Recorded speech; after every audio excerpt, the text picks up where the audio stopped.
good afternoon. Welcome to now part 8 of our Accreditation 360 video series with no end in sight.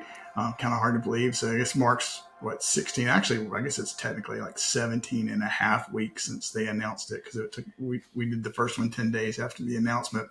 But we welcome you all.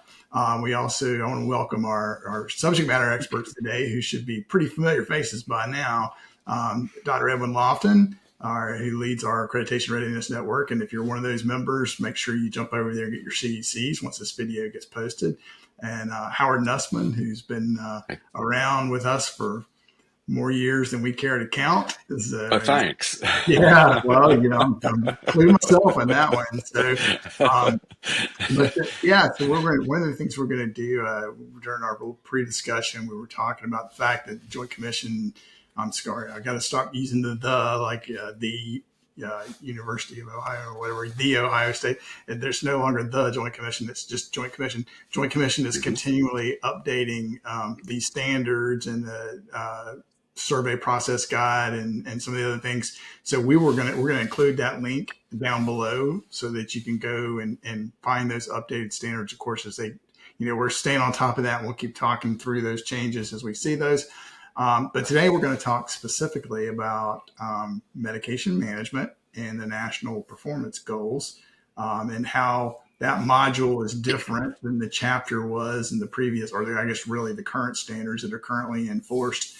I feel like I need a little medication management today, but I think y'all are going to talk about a whole different side of that. So let's start, Howard, with you, and just going to talk about medication management in general and how it's changed going forward, and the new module, how it compares to what the old or the current is. Sure. And I'd like to start off just pointing out something. We had the opportunity to be with the Joint Commission a few weeks ago, right? Yep. And they talked about Accreditation 360. They also talked about, they provided a current or their most recent data about what is scored most frequently in accreditation standards. And they were in accreditation surveys. And they were very insistent that if you are prepared in 2025, based on the 2025 manual and the survey process, if you're ready for survey under that set of resources, that you would do fine and you would be ready in 2026. We're all a little suspicious of that because there's so much more information provided in the survey process guide in these CMS modules than has ever been documented before in elements of performance or things that the surveyors have paid attention to. So I think they're going to be digging a little deeper, being reminded of some of the things that CMS expects. But anyway, in the data that they were showing us, we looked at the top 10 or so clinical standards. There was one of those that was a medication management standard it was number 2 on the list of most frequently scored clinical standards, and that was Medication Management 060101 EP3, which now is totally irrelevant because it has a new number. But it was the one that had to do with following the physician's order. And they specifically described in the handouts that they provided that had to do with titration and not adhering to the medication order or the protocol for titration, which we've seen a lot in our own mock surveys, or giving a higher or a lower dose than what the physician or other practitioner had ordered, or not documenting when there was a deviation, because maybe the patient said, well, I know my pain's at a certain level, and the order is saying this particular medication, but I just would like Tylenol. So there not being documentation to justify not following the order, but doing instead providing the medication that the patient preferred for that pain. So that was like the number 2 on the list. And I would say, if you're being surveyed, it's something you got to have. It's got to be a highly reliable process.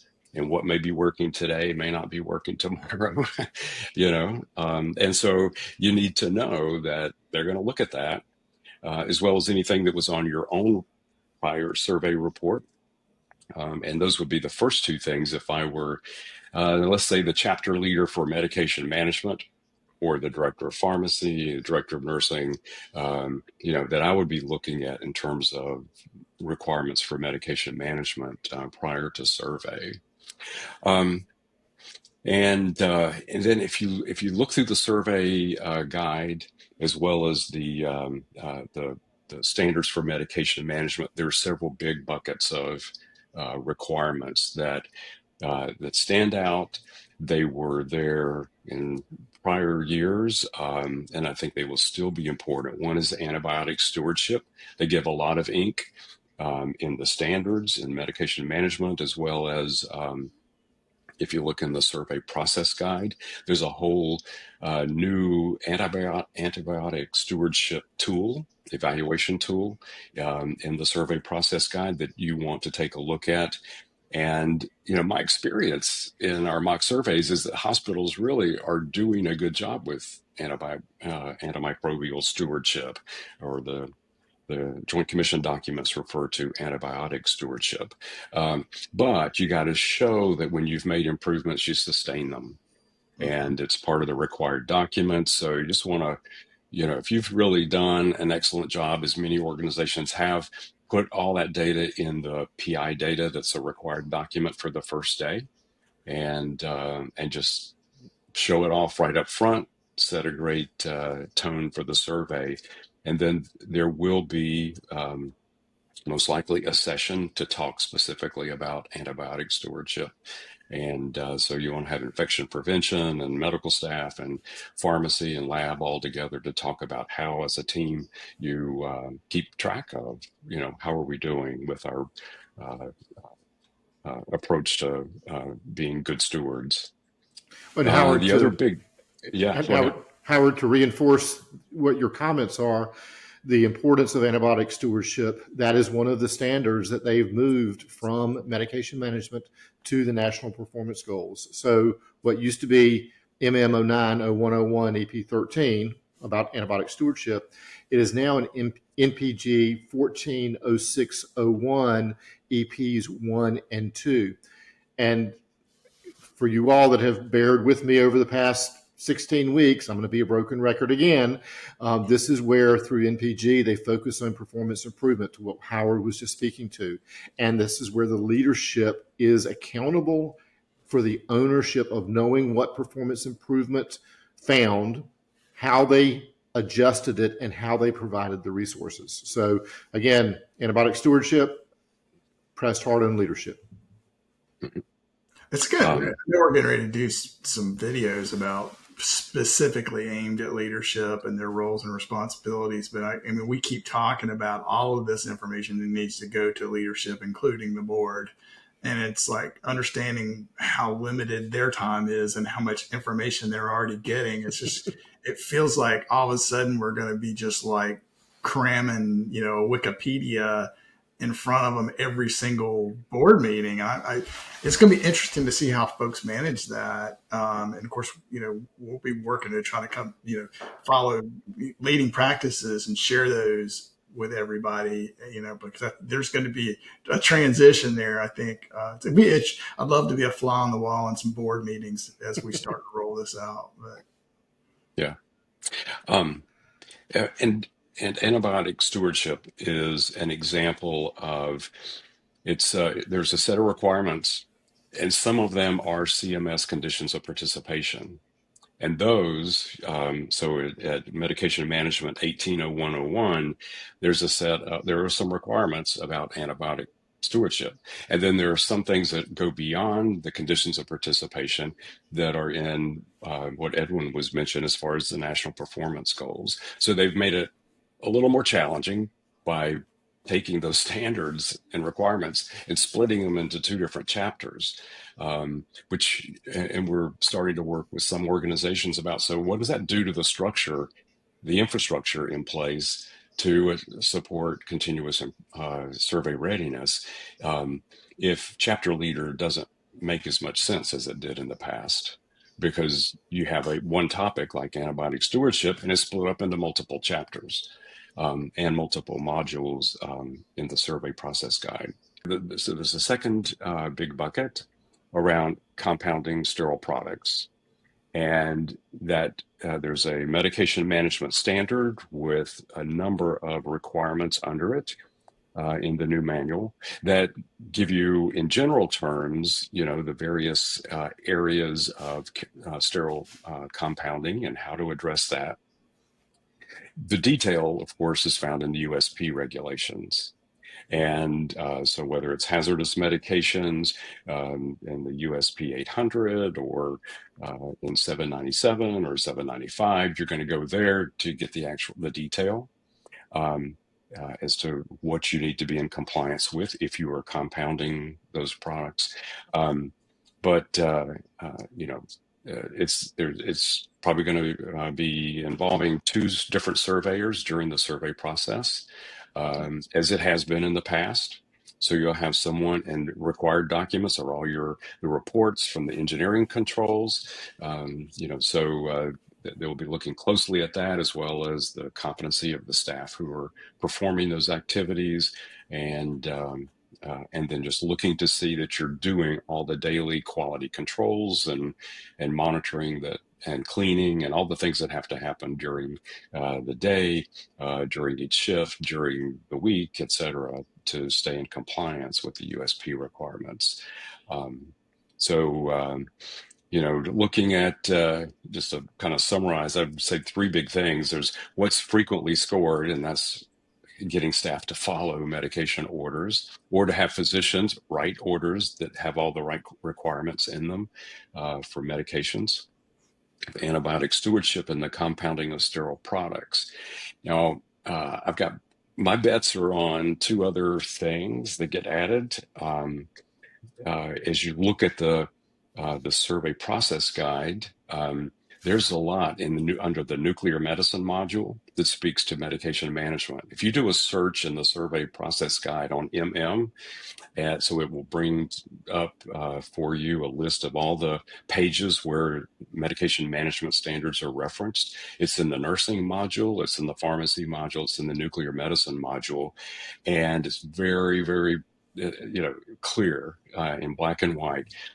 The pharmacist whose license covers that facility is responsible for the medication processes associated with radiopharmaceuticals. Now, they are not experts in radiopharmaceuticals, but they are experts in how you assure security of medications, how you manage medications, how you administer medications, there's compounding that happens in the hot lab, and you have staff who need to be deemed and validated as competent in performing that compounding behind the lead shield by someone who's qualified to do that. And guess that's going to be out of the pharmacy, right? Right. So I think that there will be more attention to nuclear medicine and radiopharmaceuticals. And then the requirements as far as conducting surveys for going to ambulatory sites are going up. They're going to be spending more time in ambulatory sites. And when I go out on mock surveys, I mean, some of the most egregious of the medication failures, it's not like life and death failures, but just not following good process, is out in the ambulatory sites where they just have a history of doing things their way. Right. Sample drugs are a huge problem in a lot of those sites. Ooh, I hadn't heard. So I think we may be seeing more nuclear medicine. What do you say, Steve? I hadn't heard sample drugs mentioned in a long time. That's kind of a throwback. Yeah, I was in a place recently. They had two clinics. One did an excellent job. I couldn't say don't give out sample drugs because they followed the process. And it was perfect, and it was documented in the medical record. Went to another clinic down the road at the same organization, and it was just a hot mess. It was like, okay, you have to either do what they're doing down the street, or you got to stop doing this. It's not right. Yeah. Well, it's funny. The more things change, the more they stay the same, right? And that's kind of this whole story. And that, we went through this whole transformation years ago where they kind of pulled all the responsibilities out of the various chapters that were related to one kind of professional track, for lack of a better term, put that into a Hmm. chapter, right? And we lived with that for a very long time. And now they've basically blown all that up and gotten rid of the chapter approach with the modules. And it's going to be really important for people, regardless of what their discipline is, to go through this, even though the Joint Commission told us they never intended it for anybody to go through the whole thing, and see where your responsibilities begin and end, and work together as a team. So when you run across Hmm. something in a space that's maybe typically yours that belongs to someone else, you're like, hey, by the way, I found this standard EP that probably is more your responsibility than ours, and I just want to make sure you're aware of it. Yeah. Yeah. So uh, when we met with the Joint Commission recently, they really emphasized, I think they recognized that they've taken things that were kind of grouped into logical, chapters, and now it's kind of dispersed because they were having to separate the things that are CMS requirements from the things that are not. And so they created this a great tool, and the link that we've provided earlier in this session will take you to the most updated version. And they said keep going to this site because we the Joint Commission are continuing to update these documents. But there's something called the disposition report. So if you got a standard, if you know what the old standard was and you have no clue where to find it now, you just go to the disposition report and search on the old standard number, and it'll take you to a place. Bring you to the page where it says, okay, that standard, it might have been deleted, but now that content is covered here, or you just not required at all. But it'll give you, if it's a new standard number, where to find that standard in and EP. Um, and then you've got all these specific surveyor guidance, interpretive guidelines from the CMS in that process guide in all these different modules. And if go to the process guide, and if you're looking for titration, if you type titration, you'll find it in several modules, or medication management, just as a general, category for standard references. And it'll show you every page in every module where you can find medication management standards or something about titration or whatever. And you're going to have to do that in order to get all the pieces of the puzzle. Yeah. It's going to be really interesting this time next year when the number one or top 15 or top 10 or whatever, when that comes out, because they've combined so many EPs into single EPs, and they've got these much more broader Hmm. requirements. Like we're just kind of referencing all the USP stuff or all the life safety stuff, how that impacts the actual usefulness, for lack of a better term, of those data points. Because when it's so nondescript, how do you know, well, what do we actually need to focus on? Right. Hopefully they've got that figured out. They're going to say what we're seeing under these very broad categories are Hmm. these trends, but we'll see. I know we'll be Yeah. able to do that. Yeah. So we will definitely still have the Edwin, granularity. you want to talk about the national performance goals? Yeah. So in addition to antibiotic stewardship, there are several changes. And as Howard has alluded to, you've got to really look at the A360 standard set in whole. You can't drill down to one module and think you have everything together, because it is all over the board. There's as I've said before today, leadership is a trend within NPG.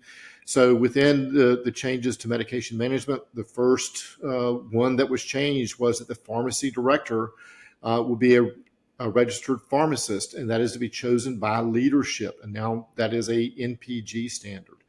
And then, in addition to antibiotic stewardship, the anticoagulant therapy standards have been changed to NPG. So you apply leadership, you apply PI to these clinical patient safety issues or directly, and a few other ones that are specific. And again, when you read between the lines, it is a very common theme within the National Patient Safety Goals.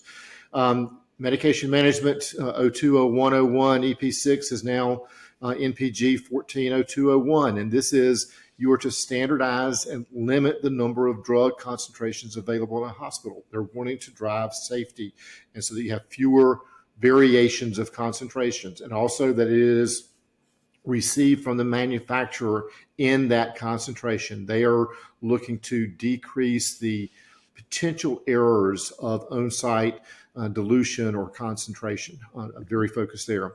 The process to communicate drug shortages and outages to your providers is a standard under national patient performance goals now. And that how you substitutes, I got caught there. Sorry, I knew the first one was going to be. So today. It was me. The national performance goals, and also that you have written substitution protocols, so that you're not having providers just sort of by the whim or back pocket making a substitution. That you've got a evidence-based process for substitution when there are drug shortages or outages.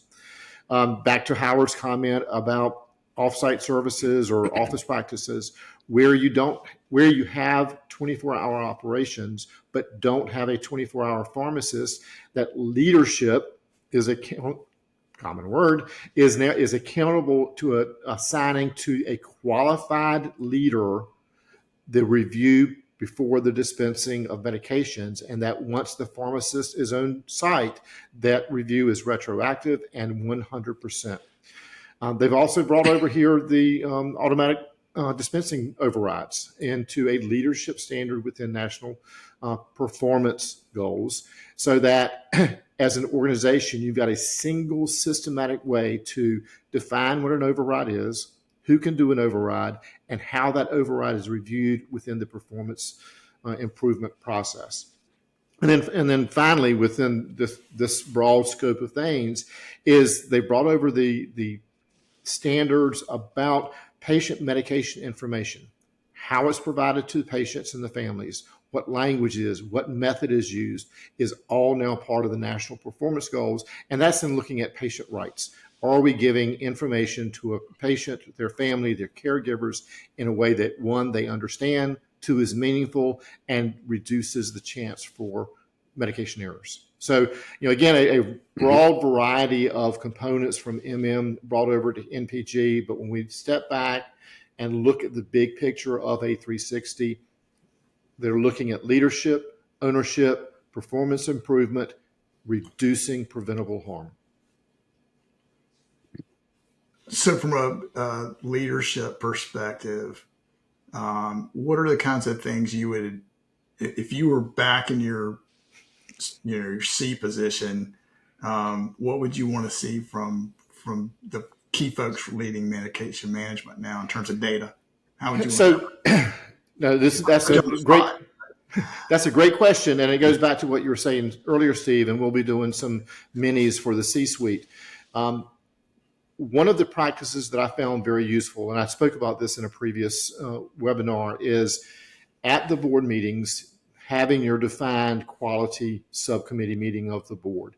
And then running through a variety of topics over the annualized time. You don't have to cover the exact same topic 12 times a year, but to cover different things. And I would bring antibiotic stewardship twice a year to the board quality committee with the highlight of, here is our key data point about antibiotic stewardship. We did a performance improvement project that found X. We've made these changes. Board, do you agree with that? Or board, we need some resources to comply. Same thing with anticoagulant therapy. Twice a year on different times, bring that key information. Disperse your PI information over not a fire hose, but over a trickle of time, so that the board and the executive leadership have time to absorb, have time to discuss, have time to review, so that it is fresh on their mind. And if a board member is asked by a surveyor, by CMS in this methodology, they can literally say, without having to think about it, yes, we discuss performance improvement, we discuss pharmacy, imaging, nuclear medicine on a regular basis, and we understand where the executive leadership is taking us. Yeah, and I mean, you can overwhelm people with detail, right? I mean, High again, I'm going level. back to thinking about all of this discussion that we're having about the information that's got to go to the leadership level and the board level. And you could very easily lose the message and the details if you're not careful. And I think that's going to be the challenge for a lot of folks going forward is figuring out exactly how do we what does leadership need in terms of message? How do they Well, look at that message? and Lee and Steve, as you know, one of the methods that I used, it was right for my organization, and I've done it. I did it for about 9 years. Was that one message was zero harm. And if the board understands the organization's commitment to zero harm, eliminating preventable errors, you can keep it at a high level and measure it by the decrease in harm to the community that we serve. Yeah. So how are you going? Like you're about to say something I didn't. You know, I totally agree with what Edwin was saying. I think the challenge is how do you make a safe place for the chief quality officer to come in front of board members and say we are harming people.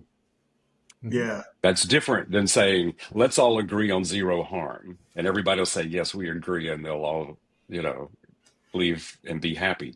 Um, and and I think the thing that is so hard in any organization, even when the one that I worked in for 40 years, um, what is so hard is to go to leadership with something other than happy talk about what's going on. It's so tempting. I mean, I have fallen into that temptation multiple times, which I can say now because I'm retired, but you go and you present the bright side of whatever your numbers are for the month or the quarter and try to minimize and get done before anybody wants to really dig into and ask you a question about the things that aren't as bright.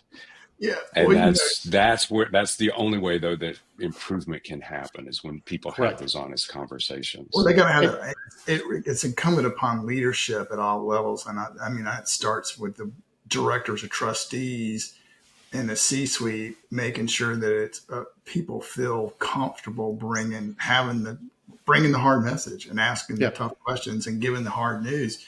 Um, and we owe it, as Edwin pointed out, to the patients that we serve.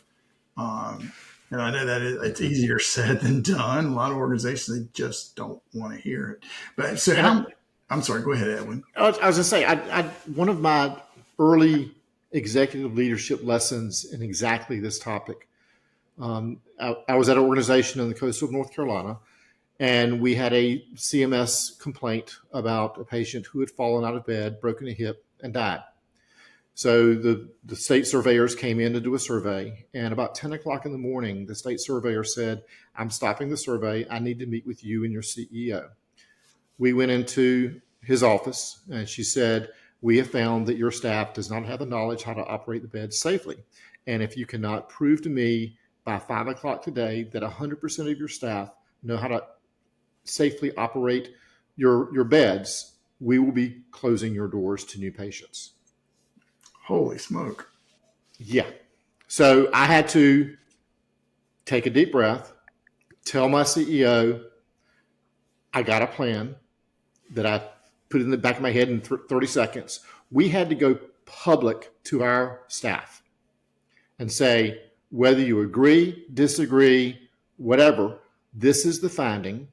We have an opportunity to change and improve. And myself and 5 other staff members in 30 minutes put together a plan, and by 4:35 that day we had educated 742 people on how to operate a bed, and they demonstrated that back. We did not shut down.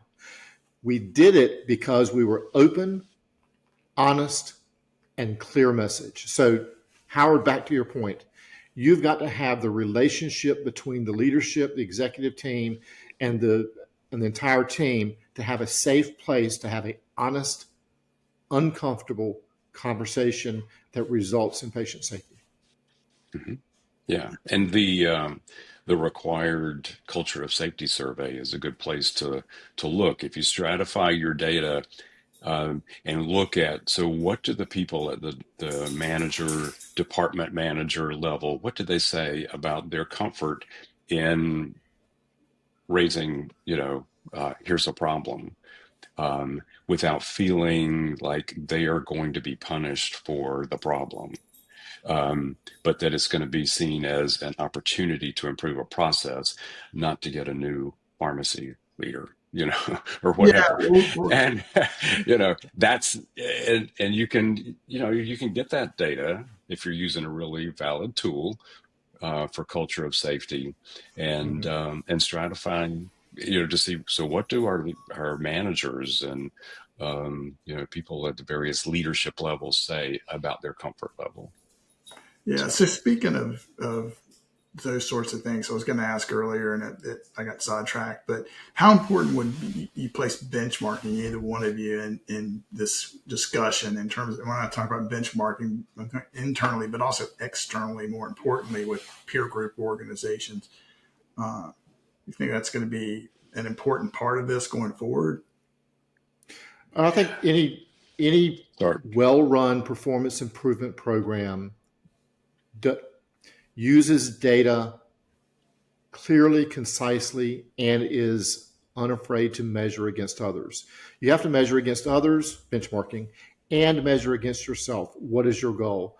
And the best way that Lean Six Sigma teaches you is through standard deviations. Are you one or two standard deviations off? What is your trend line? And even if your goal is zero, if you're benchmarking two standard deviations better than your peer group, the nation, you're proving through data management that you've got programs that are effective. Hmm. Yeah. I started off as an industrial engineer in healthcare, and from as soon as computers were invented and we had data, we started to use, get people to use comparative data. And everybody will say, well, we're different, that's, it's not apples and apples, and it's never exactly apples and apples, or maybe they're apples, but some are Macintosh and some are Granny Smith, Yeah, but there's enough similarity that you can draw some good conclusions. And I think the huge strides that we've made in patient safety and improved outcomes in the healthcare industry in the past 20 years or so are because of the comparative data. So I'm Agreed. all for it. I just heard a bunch of people gasp listening to this, saying he was around before computers. We all were. But we all were. But I had Yeah. my first one in high school, at least. But granted, it was a Commodore 64. But anyway, yeah, no, that's. I mean, I think it's really important to measure yourself internally and externally, and understand what your capabilities are. And it's good. This whole thing, with the meeting with with Joint Commission a Hmm. couple of weeks ago. One of the things they talked about was using the checklist and the survey process guide. That they feel like they've done a really good job of empowering organizations to be successful with this. And like you said, Howard, that if you're okay in 2025, you're going to be okay in 2026.